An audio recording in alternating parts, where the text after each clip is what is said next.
Ayan, good day po sa ating lahat.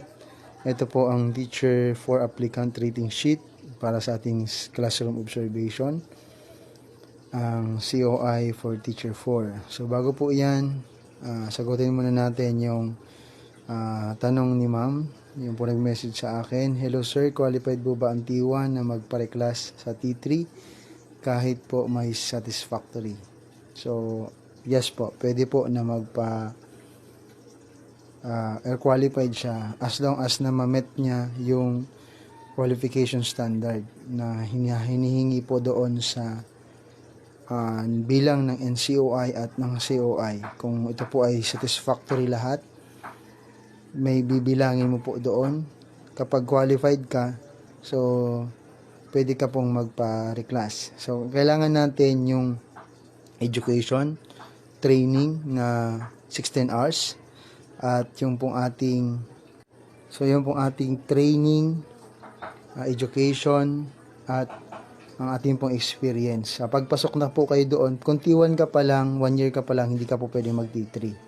So pero kung 2 years above, pwede ka na po mag T3 o kung gusto mo lang T3. Kasi kung may S ka, pwede ka po sa T3 lang.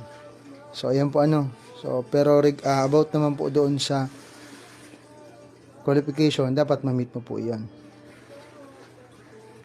At ito naman po yung ating pong COT rating sheet. Meron po tayong 5 COI dito. Kasi may nagtatanong sa akin kung ano ba daw yung i-attach sa COI. So ang COI po na 25 points, dito niya po gagawin sa ating pong classroom demonstration. Ito po yung 5 na focus na tingnan nyo po. Kung wala pa po kayo nito, tingnan nyo po dito or magpa-message po kayo kung gusto nyo po makita ito para meron na kayong guide sa paggawa ng lesson at kung paano nyo po ito mabibigyang focus yung 5 indicator dito na sinasabi para po sa ating COT.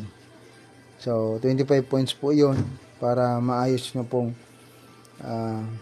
ma-execute yung inyong pong lesson based po dito. At meron naman po kayong agreement form ng mga assessor. Yan lamang po.